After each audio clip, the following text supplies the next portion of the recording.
So it looks like that we don't. How would you interpret everything? What's that? It's not clear enough for me to move forward with providing a recommendation. I would find out what the village would charge us for a auxiliary police officer for an hour. We can do that. Do we have a rate? But then are we, okay, let me take a step back because I'm all for security of the buildings. That's a non-issue with me. That absolutely is first and foremost. But how is that going to relate, first of all, to the people that we're donating this space to? I mean, then are we saying that we're going to have to pay for that person? We don't have any policies to back up what we're trying to do at this moment. And in this meeting is not the place to hash all of that out and come up with any decisions. But we need to make a decision as far as this basketball program wanting to meet in the school in 2 weeks. And what we're going to do with that specifically. Yes, this is something that we have discussed many, many, many times as far as getting a blanket fee for everybody who's using our facilities to cover the cleaning and the electricity and so on and so forth. But at this particular moment, the only decision that we have to make is, are we going to allow a basketball to occur at the school? Yeah, and we can't make that decision. We can't make, none of us sitting here should be making that decision until number one, we know if this is a Skyline program or if we know this is a Norwich Park program. Because if it's a Norwich Park program, everything we're saying here is kind of moot because we have historically always donated our tie space to the Park District. And so until we can answer that question, and that is something that only, Dr. O'Malley, I think we need to ask him to go back and get that information. I mean, I think we all agree security is important. Security has to be addressed, but we can't just start throwing things at the wall with every group that comes in that wants to use our space and make up rules as we go. No, we have policies that we need to go back to and we need to examine. All right, so what we're saying is that we want Dr. O'Malley to grab more information before he renders a decision. Correct. Okay, moving on. Anything other under administration? No. Great. Board committees, board policy and development. Dr. O'Malley, where are we at with the policy, the procedures? Yeah, so we completed the policies. I'm currently in the process of working with Mr. Brian Zumpt to complete the procedures. We will have those completed in January or February at the latest. I have been in contact and I've had discussions and I'm waiting for him to actually send all the procedures so we can go over those. Great, thank you. Buildings and grounds? Okay, after our last meeting, Alan from STR reached out to Fox Valley Fire, and that's going to be the outfit that will be doing the fire detector installation in the north wing here. Provided him with the drawings of pretty much where these things are going to go. And basically, we're just waiting for the ROE for a final building permit. And then once that happens, we can move forward with installing those in the 5th grade wing. We're still waiting to hear on the SVPP grant.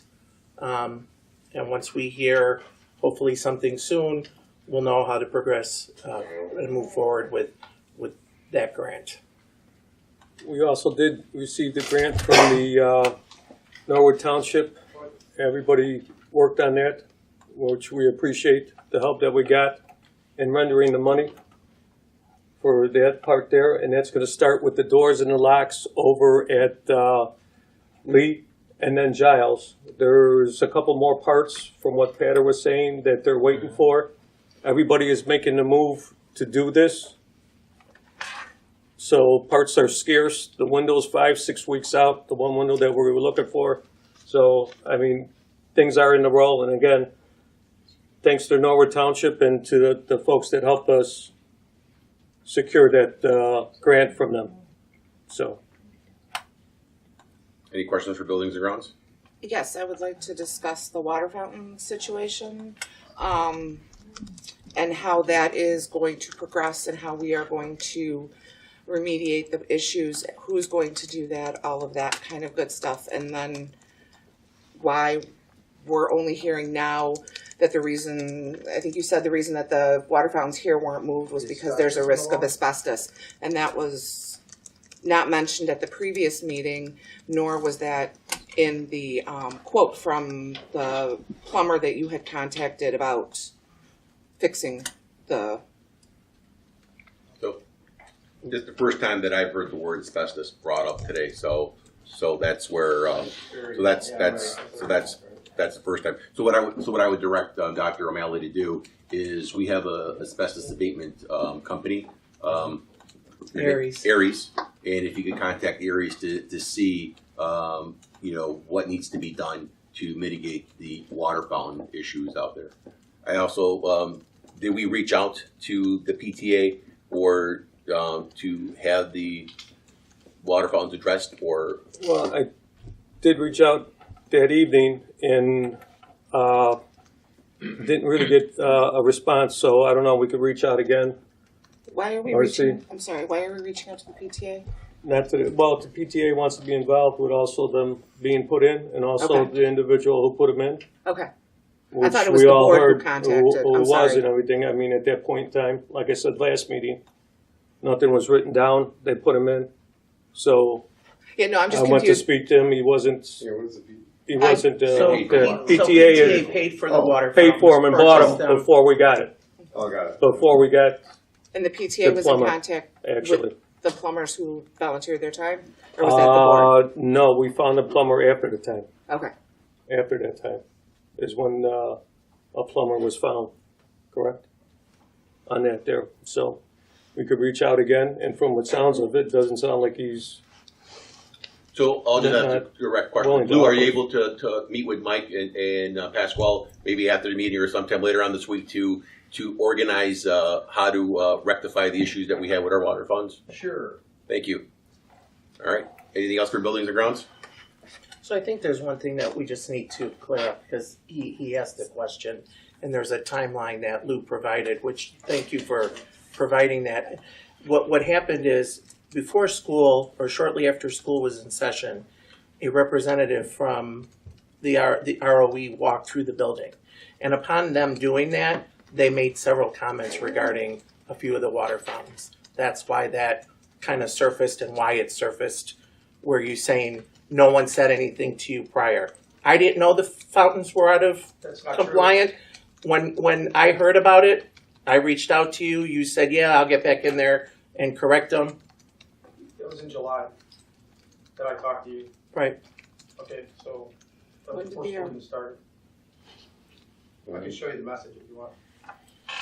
Was it in July? Yeah. I don't remember. I'll show you later if you want. So great. So Mr. Mazzano and the committee will arrange a time to see what we need to do to rectify the issue. Any other thing for buildings and grounds? Yes, one thing. Can I ask that you guys explore the cost of signage on and around the property of both buildings in a matter of our restrictions for the school grounds? I noticed that a couple of them are pretty beat up and hard to read and missing in some areas, such as no dogs or pets allowed on property. I think the school is doing a great job with trying to regulate for food allergies and stuff as well, and it has been brought to my attention that we do have students that have dander and pet allergies, and I've witnessed dogs being brought into the courtyard here at Lee School during times of dropping off and picking up children. We do currently have signs on the field at Lee School, the field entrance on Lawrence, and on the kindergarten side, but there's no sign on the courtyard for the 2nd through 4th grade.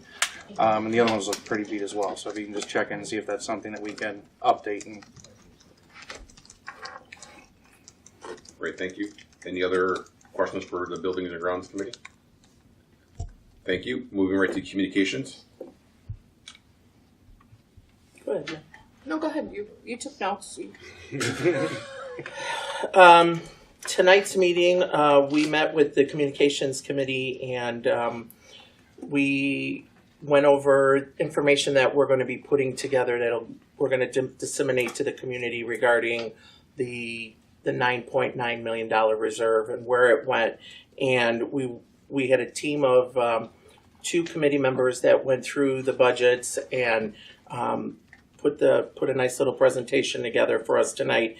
And we hopefully in the next meeting, those two gentlemen will be able to present where the money went, how it was spent, and this way, hopefully, we can move past that concern about where the $9 million reserves went.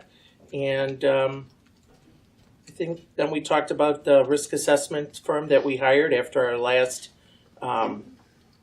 lockdown call, and we hired P4S to come in and reevaluate our process and procedures and see that, you know, we got everything in line, and the things that we don't have in line, we can make changes and address those. So that in a nutshell was.